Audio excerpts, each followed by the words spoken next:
Queria que você levantasse suas mãos e abençoasse a vida da Vera. Bom, em nome de Jesus, eu quero abençoar a vida aqui da Vera, que ela seja usada pelo Senhor, que o Senhor possa transmitir aquilo que o Senhor colocou no seu coração e atingindo a família do Senhor neste lugar, para que nós possamos a cada dia crescer, termos atitudes que vão nos sarar, atitudes que vão trazer libertações e atitudes que vão nos trazer liberação para as nossas gerações. Oramos em nome de Jesus. Amém. Boa noite, a paz do Senhor. Como o pastor Lênin falou, nós estamos falando sobre famílias, que é algo assim que está sendo muito atacado nesse final dos tempos, que é o projeto do inimigo destruindo famílias, destrói a igreja e destrói a sociedade. Mas nós como igreja estamos aqui para lutar contra isso, acreditando que o Senhor vai nos capacitar a vencer essa batalha. Sozinhos nós não vamos conseguir, mas o Senhor nos capacitará a vencer. Amém? Glória a Deus. Na nossa reunião de liderança foi pedido para que a gente desse uma definição, o que seria famílias saudáveis. Então eu vou definir para vocês o que é que nós como igreja esperamos das famílias saudáveis para que elas possam servir. Então família saudável é um lugar de refúgio, lugar de descanso, onde nós encontramos ajuda e apoio. Isso é uma família. Então, todos nós que participamos de uma família, nós temos que sentir que a nossa casa é um refúgio, é um lugar de descanso, é um lugar de apoio, um lugar de amor. E isso é diferente de um lugar para morar e de uma família. Então, se você tem isso na sua família, você é uma família saudável. Se isso está difícil, vamos procurar consertar com o Senhor. Porque o Senhor quer fazer essa obra de restauração. É para isso que Ele nos chamou, nos resgatou, para trazer a novidade de vida dEle. E a imagem de família secular, particular de cada uma, como o pastor Lênin pregou na semana passada, é semelhante a esta família aqui, que é o corpo de Cristo. Então aquilo que acontece nas nossas casas, muitas vezes acontece aqui na igreja. Aquilo que fazemos nas nossas casas, nós fazemos aqui na igreja. Porque na verdade são aparentemente duas coisas, mas é uma coisa só. Nós somos o povo de Deus.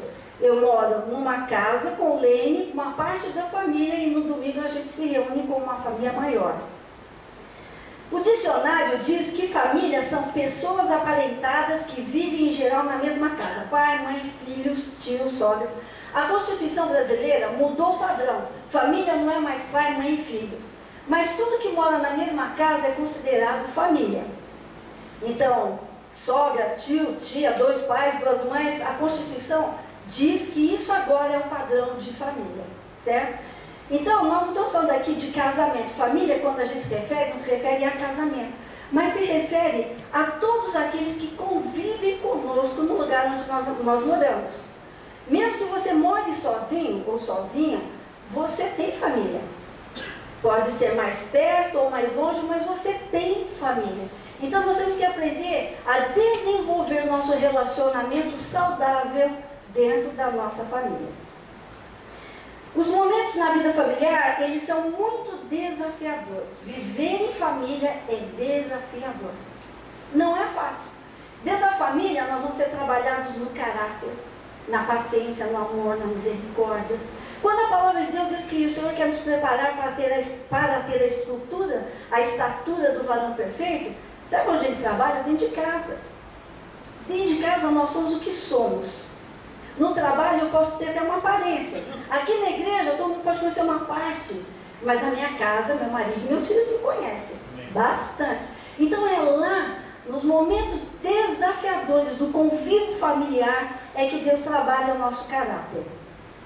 E por isso nós precisamos buscar o Senhor ser um lugar de refúgio, de descanso e de apoio. Vamos abrir lá em Colossenses 3, de 12 a 14. Aqui, Paulo está falando para uma cidade chamada Colossos, e seus habitantes são os colossenses, e ele está falando para a igreja de Colossos. E eu quero que você leia isso como se fosse a tua família particular e a tua família da igreja. Diz assim, de 3 a 14, de 12 a 14.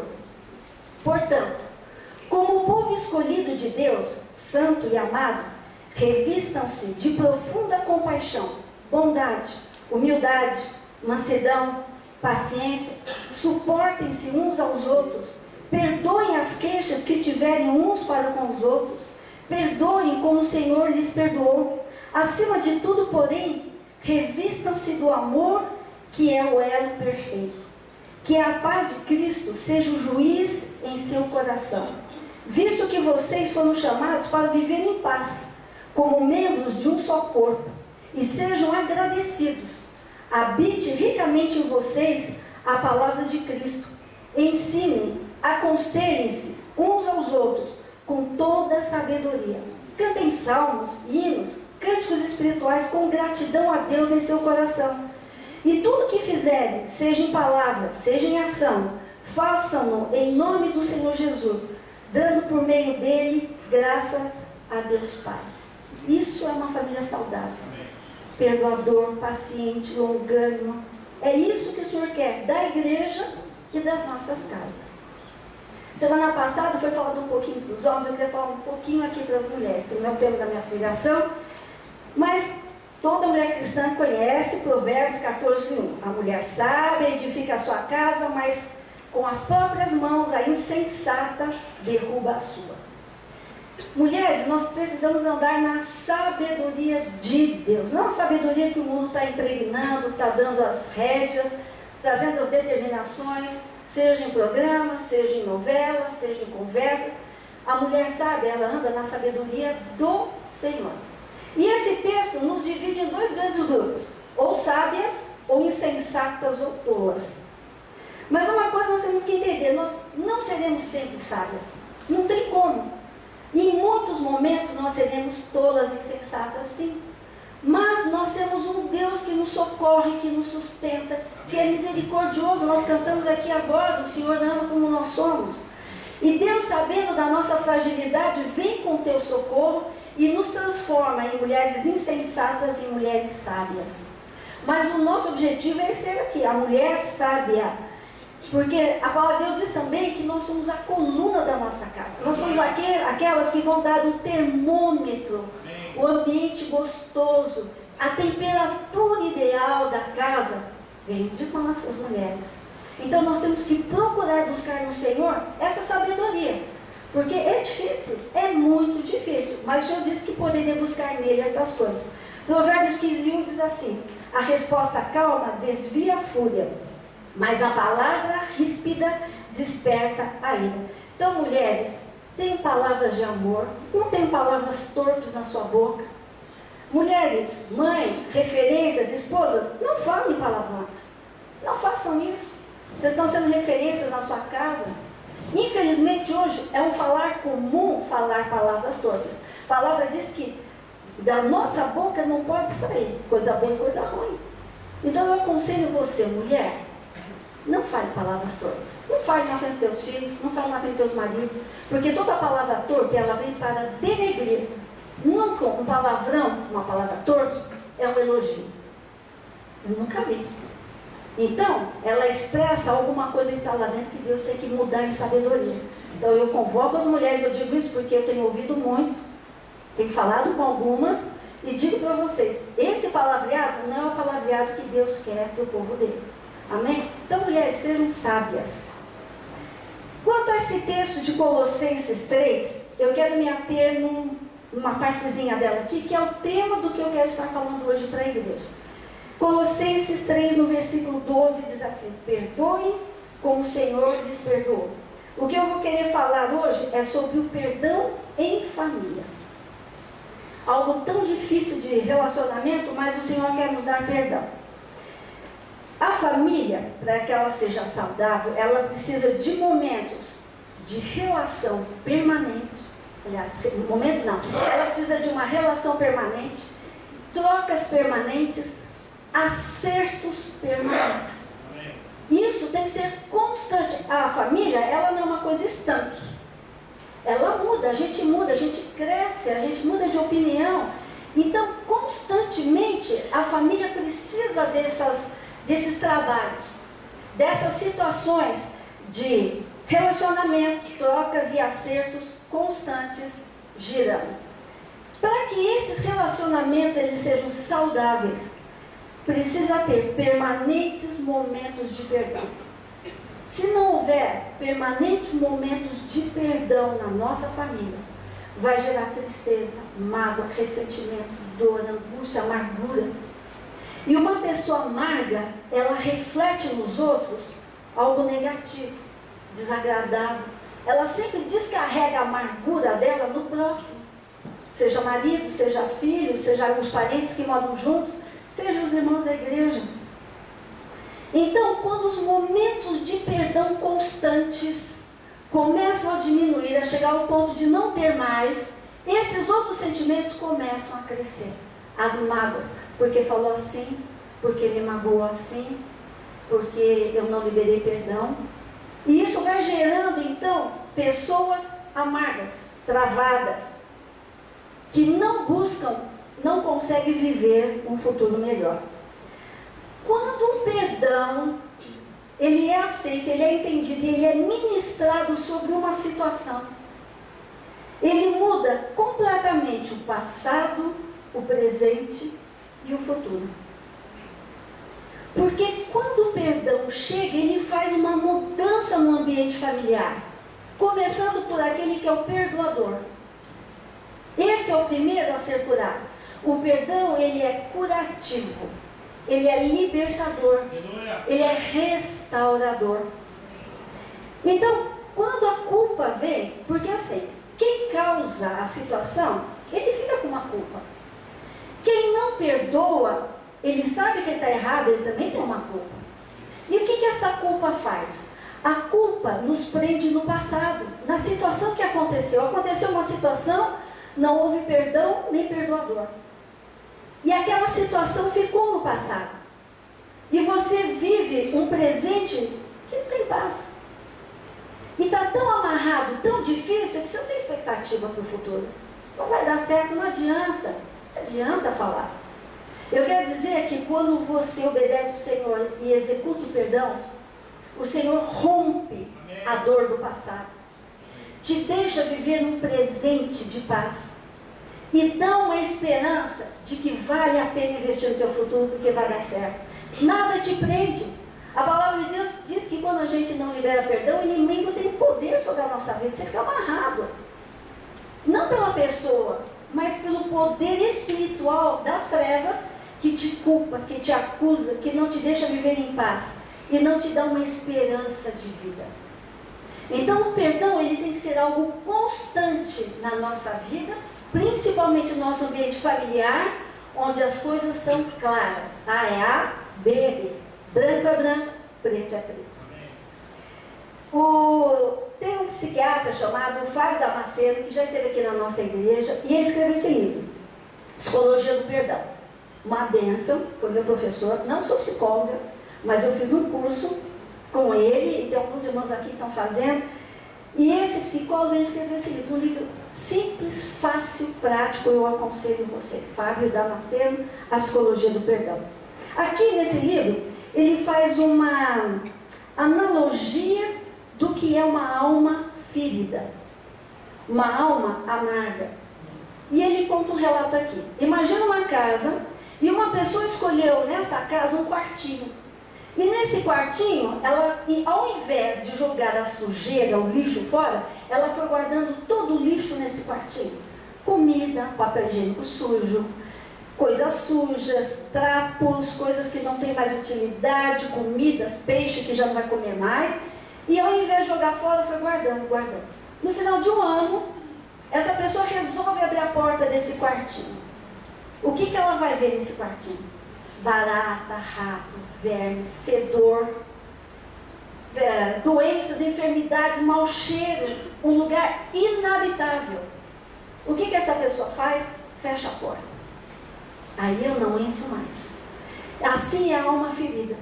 A alma ferida, amargurada, é a alma que não perdoa, não libera perdão. Ela vai guardando os lixos dentro dela, vai guardando. Meu pai falou, minha mãe falou, meu irmão falou, minha avó falou, o pastor falou, meu irmão da igreja falou. E aquilo, ao invés de ser trabalhado, de buscar aos pés do Senhor uma forma de ser curado, aquilo vai guardando, e aquele amargor vai crescendo, vai ficando horrível, a alma vai ficando doente, não tem mais relacionamento, e uma pessoa que é assim, cheia de complexos, de cicatrizes, ela é uma pessoa não desejada. Uma pessoa que tudo critica, tudo está ruim, não vê valor, não reconhece, tudo é ruim, tudo é negativo. Por isso, sabendo disso, sabendo que o homem ficaria nessa condição, cativo, nas suas amarguras, o Senhor deu uma ordem: perdoai. Quando Deus fala perdoar, Ele fala: olha, se seu coração sentir em algum momento, vai e perdoe. Se você sentir que você precisa liberar, libera. Não, diz assim: perdoai os vossos inimigos, perdoai o que vos maldizem. É uma ordem. Então, nós não temos opção. Se nós vamos pensar, eu vou sentir, se eu sentir aqui uma coisa assim, um transbordar de muitas águas, eu vou pedir perdão, ou eu vou perdoar. Não, a palavra de Deus diz: perdoai. Por que Deus dá uma ordem? Porque Ele sabe que a falta de perdão vai gerar em você uma destruição. Você vai ficar cativo nas mãos do inimigo, do acusador. Então você precisa perdoar. Lá em Hebreus 12:15 diz assim: cuide que ninguém se exclua da graça de Deus, que nenhuma raiz de amargura brote e cause perturbação, contaminando muitos. A palavra de Deus diz que um coração amargurado, ele é perturbador, e essa perturbação contamina os outros. Amém? Palavra de Deus aqui. Então nós temos que desistir de viver no sofrimento. Mas Deus deu para nós também o livre-arbítrio. O que é o livre-arbítrio? É a sua opção. O que você escolhe? Num caso de uma tristeza, de uma mágoa, algo que aconteceu, como que você vai usar o livre-arbítrio? Você vai escolher viver na amargura ou viver na graça? Você escolhe viver no sofrimento ou você escolhe viver na alegria? Veja, eu falei que é uma ordem. Então Deus deu a ordem: perdoe. Mas Ele também deu para você o livre-arbítrio. A decisão é sua, a escolha é sua, e Deus vai respeitar a tua decisão. Ele não vai chacoalhar você, jogar você no quartinho, dar umas palmadinhas: eu falei para você, como a boa mamãe faz, né? Não, Deus vai respeitar. Já que Ele deu o livre-arbítrio, Ele tem que respeitar o que nós escolhemos. O perdão, ele é uma cura interior. O que é o perdão? O perdão é deixar Deus trazer para fora essa dor. É você trabalhar essa dor e você decidir tomar uma atitude em relação a essa dor. Muitos homens de Deus do Velho Testamento tiveram feridas, mágoas recentemente. Tem uma passagem de Davi que ele fala assim no Salmo 25: sonda-me, ó Deus, e vê se há em mim algum caminho mau, e guia-me pelo teu eterno andar. Davi pediu: Deus, sonda o meu coração, vai com a tua draga de amor e vai lá no fundo e põe para fora o que está me moendo. Põe para fora o que está me deixando triste e amargurado. Põe para fora aquilo que me impede de caminhar para a graça, me impede de caminhar para a alegria. Este pedir é um ato de fé, é um ato de ousadia. Porque é difícil você abrir aquele quartinho fedido. É difícil você abrir aquele quartinho que tem coisas que vão te trazer lembranças e você não quer. Mas é a tua opção. Você quer melhorar? Você quer ter uma vida melhor? Deixa a draga de amor de Deus cutucar lá dentro. Deixa Deus trabalhar. Agora, o efeito do perdão, isso é um milagre de Deus. O fato de você chegar a pedir perdão ou se permitir ser perdoado, a obra de cura, de libertação, isso é coisa de Deus, não é nossa. Você chegar para um irmão e falar: olha, irmão, me perdoe por isso que eu fiz. E aquele irmão ser curado de raiva, de mágoa, é milagre. Não é a minha palavra lá que fez um ziriguidum no irmãozinho e ele foi curado. Mas isso é uma obra de Deus. A nossa parte é obedecer. Então são 3 coisas que Deus quer. Obedecer o mandamento para que o milagre aconteça. Entrar no caminho estreito, que é a opção de perdoar. É interessante aqui essa opção de perdoar. A opção de perdoar é o seguinte: como é o livre-arbítrio, eu vou usar meu livre-arbítrio para perdoar, decidir o que eu quero. Então o que acontece? Dentro do nosso coração tem uma chave. Quando eu decido que eu vou perdoar, essa chave abre o meu coração lá de dentro para fora. E Jesus, de fora, entra no meu coração. E eu dei a Ele a liberdade dele fazer a obra lá dentro. Enquanto eu tenho a chavezinha lá fechada do livre-arbítrio, está fechado. Deus está respeitando. Mas no momento que eu optei, eu quero, então a chavezinha abre o coração lá de dentro, se abre, Deus entra. O Senhor falou: eis que estou à porta e bato. Aquele que abrir, o que Deus vai fazer? Ele vai entrar, ele vai cear, ele vai dormir, ele vai ser teu amigo. Mas ele está esperando você abrir a porta. A porta da amargura, da tristeza. Não tenha medo. Não tenha medo. Uma coisa linda que Jesus vai fazer, ele nunca vai te expor. E outra coisa linda, ele não vai limpar o teu quartinho de uma vez. Porque se ele tirar tudo de uma vez, você morre. Aliás, você não, eu também. A gente morre. Mas quando eu abrir a chavezinha lá do livre-arbítrio e permitir que o Senhor entre, o Senhor vai trabalhar aquilo que é importante nesse momento. Ou aquilo que eu apresentei que está difícil, ou alguma coisa até bem junto. E Deus faz um trabalho de cura no nosso coração. E o terceiro passo, que é a nossa parte, é perseverar no caminho. Por que perseverar? Porque tem feridas e marcas no nosso coração que são difíceis. Que não é um desculpa, não é me perdoa. É algo que já enraizou, criou raiz de amargura. Então eu tenho que perseverar no Senhor para que o Senhor tenha tempo e espaço para ir trabalhando em amor. Foi como eu falei, Deus não vai arrancar tudo de uma vez e gerar uma outra ferida. Não, Ele vai trabalhando em amor. Conforme você vai permanecendo na tua postura, Deus trabalha mesmo. Deus vai mexer. Vai doer? Pode ter certeza, meu irmão. Mexer em ferida dói. Não é verdade? Mas se você perseverar, vale a pena. Porque não adianta chegar, eu já pedi perdão, não adianta. E eu já falei 2 vezes. Persevera no teu coração aberto para o perdão. Fica firme. Não desanime. O Senhor está fazendo um processo. Ele está curando e está fazendo você uma pessoa mais eficaz e mais maduro. Amém? Deixando de ser criança que bate o pé. Não quero, não quero. Mas aquele que sabe o que quer e para onde vai.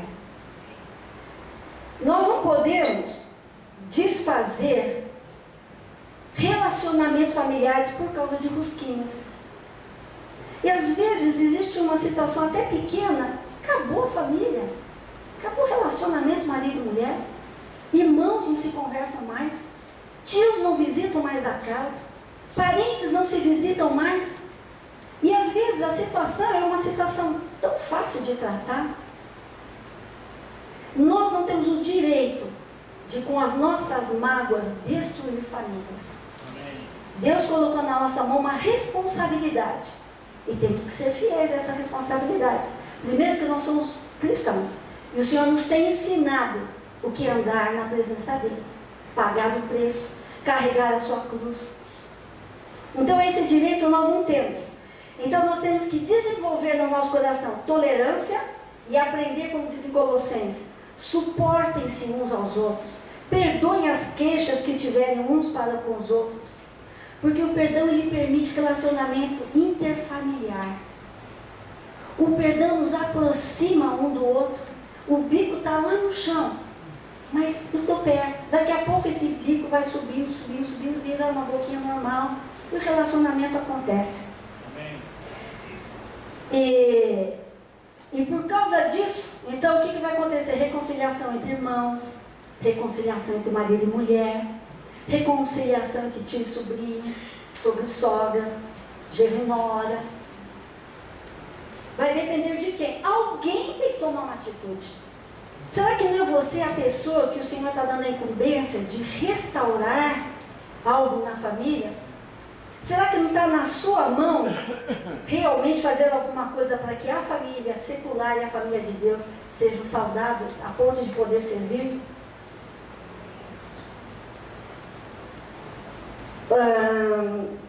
A ciência hoje, ela tem estudado muitos efeitos do perdão. A Bíblia já fala dos efeitos do perdão há milhares de anos. A palavra do Senhor fala do perdão, da cura, mas a ciência está descobrindo agora que o perdão, ela causa um efeito nas pessoas. E eu vou ler aqui uma pesquisa que eu vi, normalmente de americano, né? Americano que gosta de fazer pesquisa, e é a pesquisa de um psicólogo chamado Fred Luskin. Ele escreveu um livro, O Poder do Perdão. E eu vou ler aqui um pouquinho o que foi dessa pesquisa. Ele realizou um projeto na Universidade de Stanford, nos Estados Unidos, para pesquisar o efeito do perdão nas pessoas. Tendo combinado em sua pesquisa dissertativa uma técnica psicoterapêutica, focando a emotividade racional com alguns estudos sobre o impacto das emoções negativas, como, por exemplo, a raiva, a mágoa, o ressentimento, o que eles causam no sistema cardíaco. Luskin descreve o perdão como sendo uma forma de se atingir a calma e a paz. Deus já tinha falado isso há muito tempo. Tanto com o outro quanto para consigo mesmo. A terapia que ele propõe encoraja as pessoas a terem maior responsabilidade sobre as suas emoções e ações, serem mais realistas sobre os desafios e quedas de suas vidas. Aqui eu queria falar alguma coisa. Nós temos que ser responsáveis pelas nossas emoções e ações. Porque senão nós não vamos ter coragem de tomar uma atitude. Por exemplo, alguém chega e fala assim, Vera, você falou isso. Eu não. Você teve essa atitude. Eu nunca fiz isso. Se você permanecer na negação, jamais você vai pedir perdão. Jamais você vai ser liberto. Então nós temos que assumir as nossas ações, ter coragem de dizer, olha, pisei na bola, te peço perdão. Dificílimo. Mas eu acho que é muito mais difícil você viver com amargura do que você ter 1 minuto de arrependimento diante de uma pessoa. Então, assuma a sua responsabilidade de nós não somos perfeitos, nós não temos que envergonhar porque erramos. Mas assuma, você fez isso, olha, me perdoa, fiz. Você falou aquilo? Me perdoa, falei. Porque enquanto você ficar, eu não falei isso, eu não fiz isso, não foi assim, foi assado. Querido, vai ser difícil para você. Porque o outro está liberado, mas você não. Então ele fala assim que nós temos que assumir as nossas emoções e ações. Além disso, o estudo mostrou que o perdão pode promover uma melhora na saúde física. Uma diminuição significante em sintomas como dores no peito, na coluna, náuseas, dores de cabeça, insônia e perda de apetite. Veja quais as doenças que o rancor pode causar ou acentuar. Eu não vou dizer que essas enfermidades que eu vou falar são por causa do rancor e amargura. Ele diz aqui, pode causar e quem tem pode acentuar. Então olha aqui o que o rancor, a amargura, a tristeza pode causar. Depressão, dor de cabeça, dores musculares, principalmente nas costas, fibromialgia, gastrites, úlceras, problemas cardiovasculares como hipertensão, problemas intestinais como síndrome do intestino irritável, problemas de memória, problemas de pele, urticária, queda de imunidade, vertigem e todas as doenças alérgicas como a asma. Então, gente, vamos jogar o lixo fora? Vamos jogar o lixo. Veja, eu não disse que a amargura causa, pode causar ou pode acentuar. Lembra que depressão, eu me lembrei, estava ouvindo uma palestra de um psicólogo, que ele estava falando sobre sofrimento. E a pessoa perguntou, e o que é depressão? Eu achei interessante, eu só até já comentei com alguém aqui. Ele falou assim, que depressão é uma fórmula matemática. D igual S menos S. O que é D? D é depressão. Então, depressão é igual sofrimento, S, menos S, menos sabedoria.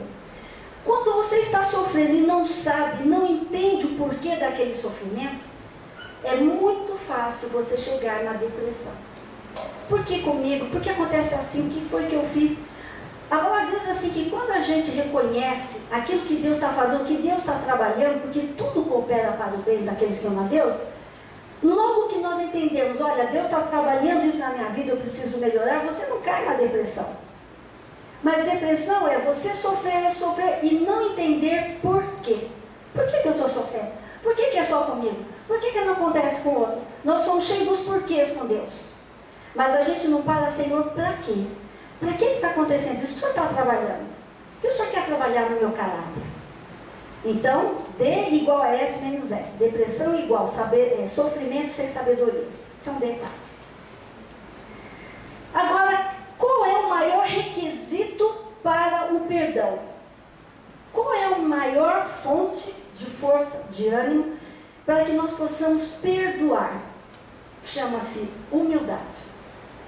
A questão é o quanto eu quero perdoar, o quanto eu sou humilde para pedir perdão, o quanto eu sou humilde para aceitar o pedido de perdão de alguém, o quanto eu quero ser humilde. Então, essa dimensão de humildade é o que vai levar você a tomar uma atitude de chegar lá e se humilhar e pedir perdão. Isso é uma decisão nossa. Tudo que eu estou falando, gente, é uma decisão particular nossa. Ninguém aqui vai forçar você a tomar uma atitude. Você vai decidir o que você quer para a tua vida. Tem uma fábula que conta-se no Oriente Médio, muito interessante. Tinha um jovem que vivia numa cidade, e na cidade morava um sábio, velhinho, um sábio, que morava nessa cidade. E esse jovem falou assim, eu vou lá na casa do sábio, eu quero fazer uma pergunta para ele. E no caminho para a casa do sábio, ele comprou um passarinho e pôs o passarinho na mão. E ele foi pensando, eu vou chegar na casa do sábio e vou perguntar para ele, sábio, eu tenho um passarinho na mão, ele está vivo ou está morto? Se ele falar assim, o passarinho está vivo, eu vou apertar o passarinho, ele vai morrer, eu vou abrir a mão e o passarinho está morto, ele errou. Se ele falar assim, o passarinho está morto, aí eu vou abrir a mão e o passarinho vai sair voando. E lá foi esse jovenzinho fazer a pergunta para o velho sábio. Chegou lá, bateu na porta do sábio e falou, sábio, eu estou com um passarinho aqui, eu queria que o senhor dissesse, ele está vivo ou ele está morto? E aquele velho sábio parou, pensou, refletiu, ficou um tempo pensando, daí ele olhou bem nos olhos do rapazinho e falou assim, a decisão está nas tuas mãos. Então, gente, o perdão está nas tuas mãos. A decisão de ser feliz e a decisão de viver amargurado é a tua decisão. Ou você mata a tua esperança, ou você deixa a tua esperança voar. Então, isso está nas tuas mãos, é decisão sua e é decisão minha. Deus está agindo na sociedade. Deus está dando para o mundo famílias saudáveis, igrejas saudáveis. Deus quer que as famílias andem junto com a família e igreja, para que juntos possam trabalhar contra essa degeneração humana, princípios invertidos. Coisas que eram certas viram as coisas erradas viraram certas, e as certas são debochadas. E nós precisamos fazer com que os princípios do Senhor sejam exaltados. As nossas casas precisam ser essas referências. A igreja, ela precisa ser essa referência. Então, nós precisamos impregnar da sociedade o que é saudável, o que é vontade de Deus. E nós sabemos uma coisa, gente, a sociedade jamais vai ser perfeita. Porque a maldade do homem está na entranha do homem. E o homem é a sociedade. Mas aquilo que nós podemos fazer para melhorar, nós temos que nos esforçar. Nós temos que nos perdoar. Nós temos que olhar uns para os outros e entender que ele errou, não porque ele é mau, porque teve uma atitude errada, porque tentou fazer certo, mas deu errado, usou as coisas certas de uma forma errada, ou falou errado tentando fazer certo. Então nós temos que perdoar, nós temos que gerar no nosso coração essa vontade de perdoar. A questão nossa é o seguinte, aonde está o foco do nosso coração? Para onde você está olhando? Você está olhando para a graça? Ou você está olhando para a situação que está ao teu redor? Você está olhando para aquilo que o Senhor está fazendo. Filho, vem. Você é meu povo. Vem. Eu quero que você fique perto de mim. Eu quero que você faça parte do meu coração. Qual é o seu foco? É o Senhor? Ou você quer a bênção do Senhor? O seu foco é a paz que o Senhor prometeu? Ou guardar mágoa no coração? Porque é mais fácil eu ficar quietinho e ficar amargurado do que abrir meu coração. Então, o foco está na nossa mão. 1 Pedro 2,10 diz assim: antes vocês nem sequer eram um povo, mas agora são povo de Deus. Não haviam recebido misericórdia, mas agora receberam. Então nós somos o povo de Deus. E o Senhor quer nos levar para um lugar de aliança, um lugar de intimidade.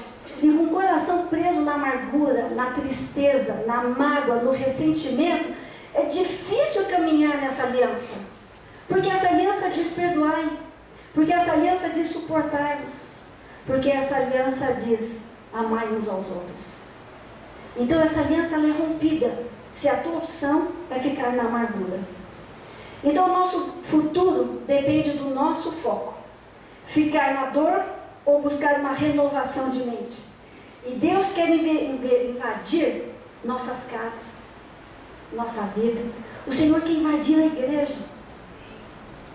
Mas com tanta barreira, tanta resistência, tanto mágoa entre irmãos, na família e na igreja, há uma resistência para que o Senhor entre na igreja e realize o que Ele tem. Então, queridos, eu quero dizer uma coisa: a decisão de ser feliz está na nossa mão. Ou a gente mata a esperança, ou a gente deixa ela voar. Amém? Eu queria orar. Eu não gosto de pregação muito longa, apesar do calor também está demais. Mas eu queria que essa palavra ela fosse assim ao teu coração. Nenhum de nós, não há nenhum de nós aqui, nenhum de nós, que não tenha mágoas e ressentimentos no coração. Não existe. Se existe um ser aqui que não tem uma mágoa, um ressentimento, uma dor, você é um ET. Ensina a igreja, porque não existe, nós temos. Mas nós temos que nos posicionar também. Nós temos que entender o que Deus quer de nós. Se o Senhor trouxe essa palavra, o Senhor quer construir famílias saudáveis, e nós estamos fazendo parte dessa família, vamos aceitar esse convite. Amém. Vamos aceitar esse convite. E eu queria orar com vocês agora. Vamos ficar de pé. E eu queria orar pelo seguinte, porque eu sei que todos nós precisamos aqui pedir para o Senhor trabalhar nosso coração e nos ajudar a perdoar. Mas tem pessoas que têm dificuldade. Dificuldade de perdoar o próximo. E dificuldade de se perdoar. Tem uma culpa e não consegue se perdoar. Tem gente que põe culpa em Deus e não consegue perdoar Deus porque aconteceu isso. Então nós temos que liberar perdão. Uma pessoa que não sabe se perdoar, ela jamais vai perdoar o próximo. Aquele que não se ama, que se permite ficar no sofrimento, não sabe se perdoar, não sabe perdoar o próximo. E quem não sabe perdoar, não sabe receber perdão. Quando alguém vem e pede perdão, diz não, porque não sabe lidar com isso. Mas eu quero dizer para você que o Senhor vai te ajudar. Ele falou, vem até mim, eu vou te ajudar. Eu sou teu pai. Eu estou dando essa ordem para você, mas eu vou te ajudar porque está difícil, eu estou com você. Vem aqui, vem no meu colo. E deixa Deus fazer você voar. Amém. Irmãos, família é precioso. Família, nós não estamos na família errada. Deus não nos colocou no pai errado, com a mãe errada, com filhos errados, com sogra errada, genro errado. Nós estamos na família certa. O Senhor nos ajuntou nesse lugar porque o Senhor quis que nós estivéssemos aqui. Porque o Senhor quer trabalhar na nossa vida. Amém? Então eu queria convidar você, se tiver alguém que tem dificuldade de perdão, tem mágoa no coração, tem raiva, e isso está prendendo você, prendendo a tua fé, eu queria que você viesse para frente. Eu vou orar com você. Se você é uma pessoa que não sabe se perdoar, vem para frente. Você fez alguma coisa e aquilo te queima lá dentro, e você não sabe como é saudável, que vai constituir uma família saudável, que vai ajudar a ser a igreja saudável. Amém? Tem mais alguém que gostaria de vir aqui e pedir para Deus fazer uma obra de cura e libertação Às vezes você não está num nível de amargura, você já está, mas você tem que perdoar. Eu queria que a gente tivesse um minutinho, vamos cantar um cântico aqui, e que você pensasse, se você não está devendo perdão para alguém, se você tem que pedir perdão para alguém, você tem que perdoar alguém. Então, enquanto nós estamos cantando aqui, gostaria que você abaixasse a sua cabeça e pedir ao Senhor, Senhor, abre os olhos do meu coração. Abre os olhos do meu coração. E se houver alguém que passar na tua mente, é o Senhor fazendo você lembrar. Vem pedir aqui oração. E você vai sair daqui abençoado e liberto. Em nome de Jesus. Abra os olhos do meu coração. Abra os olhos do meu coração.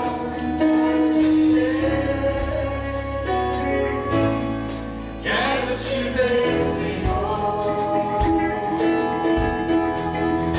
Abra os olhos do meu coração. Abra os olhos do meu coração. Quero te ver. Quero te ver, Senhor. Exaltado-me bem alto, brilhando a luz da tua glória. Derrama teu amor e poder. Tu és santo, santo, santo. Exaltado-me bem alto, brilhando a luz da tua glória. Derrama teu amor e poder. Tu és santo, santo, santo. Abra os olhos do meu coração. Senhor, vai abrir os olhos do coração. Senhor, vai ministrando aos corações. Abre mesmo ao fundo da nossa os olhos da nossa alma, Senhor. Mostra o que precisamos fazer. Vai mostrando, Pai, o que nós precisamos fazer para que o Senhor possa entrar e realizar o teu propósito individualmente, como família, como igreja. Manifesta-te, Pai. Manifesta-te, Senhor. Pastor Alexandre tem algo que Deus falou no coração e ele queria ministrar para a igreja. Aleluia. Irmão, esse é um momento importante para a igreja. É um momento importante para mim e para você. Diz para o seu irmão, é um momento importante para você. Eu tive uma visão, posso assim dizer. Como tinha na hora que a pastora Vera fez o apelo, houve assim 4 pessoas carregando um caixão. Parece, né? Mas o Senhor deixou claro o seguinte: pessoas com problema de perdão, com raiz de amargura, com coração machucado. Tem pessoas que têm isso, problema com isso de tal maneira, que os sonhos dessa pessoa acabam morrendo. Ou seja, a pessoa já não sonha mais, a pessoa já não enxerga mais a Deus, a pessoa já não enxerga mais, não tem mais esperança, de tão amargurada que ela está.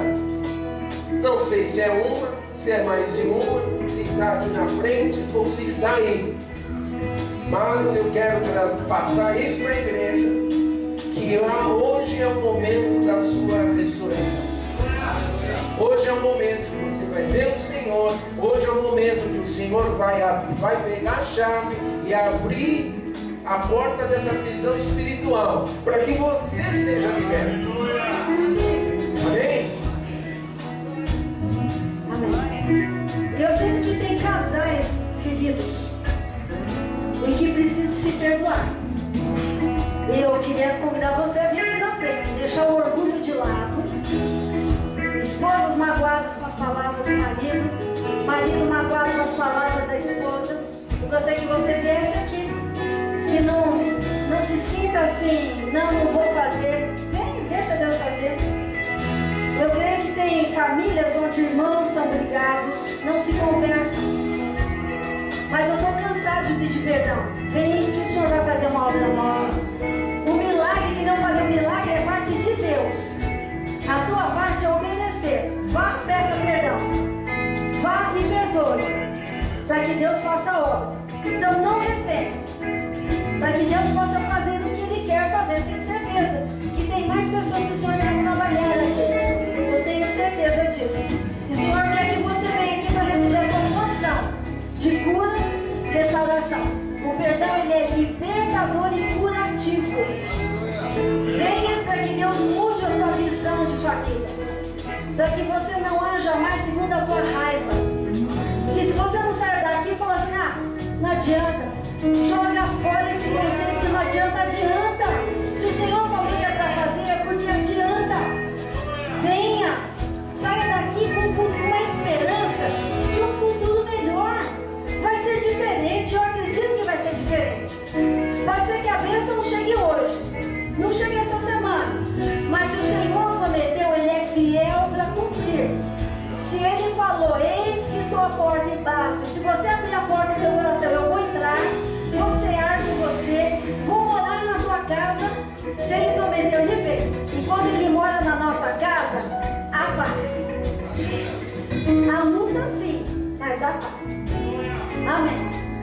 Senhor, eu quero colocar essas vidas aqui. Pai, nós somos falhos, pecadores, miseráveis, soberbos. Se não fôssemos soberbos, Pai, nós não nos ofenderíamos tão facilmente. Não tomaríamos dores de forma tão fácil. Então, Pai, eu quero pedir que o Senhor venha sobre nós com o espírito de humildade, para que a gente possa diminuir, o Senhor crescer. Pai, eu quero clamar por essas vidas que estão aqui, Senhor Deus, com as suas dificuldades, com as suas limitações, apresentando no altar do Senhor uma necessidade de libertação e cura, para que haja perdão, renovação, restauração de relacionamentos, de amizades. Senhor Jesus, por favor, que as famílias não sejam divididas, que não sejam partidas por causa de mágoas e ressentimento. Eu quero declarar que essas famílias serão restauradas pelo Senhor, porque o Senhor prometeu, o Senhor nos prometeu uma paz que o mundo não dá. O Senhor disse que se obedecêssemos a tua palavra, o Senhor é bom e fiel para estar conosco. Então, Pai, aqui está o teu povo clamando, falando a ti, Pai, eu não consigo. Pai, isso está tão lá dentro, tão arraigado, criou uma raiz que eu não consigo, Senhor Jesus, liberar. Senhor Deus, aqueles que se acusam, que olham para si e colocam um peso sobre si, não se perdoam, Senhor, ensina eles a se perdoarem. Pai, a tua palavra diz que o Senhor já levou todos os nossos pecados na cruz, que esses pecados causados por Ele já estão na cruz, e que o Senhor já perdoou, o Senhor já está dando uma chance de vida, e que eles possam sair daqui felizes, libertos de toda a culpa, mas sair daqui dispostos a restaurar o que foi feito, restaurar o que foi estragado. E Senhor Deus, aquele que tem uma mágoa com o Senhor, porque o Senhor permitiu isso ou aquilo, Pai, que o teu abraço esteja sobre eles agora, eles possam sentir a tua misericórdia, que eles possam entender que foi o melhor da tua parte para com eles, mesmo que eles não estejam entendendo, mas que eles saibam que foi o bom e perfeito do Senhor. E o Senhor vai fazer o que o Senhor quer fazer na hora certa, o Senhor tem um projeto, e que nada atrapalhe o plano de Deus na vida de cada um desses que estão aqui, e da igreja também, porque nós somos falhos. Então, Senhor, nos pega pela mão e nos leva pelas tuas veredas de justiça. Só temos o Senhor, não temos mais a quem recorrer. Nós só temos o Senhor, Deus de Israel, Leão de Judá, Pai de amor, Pai eterno, Deus de misericórdia.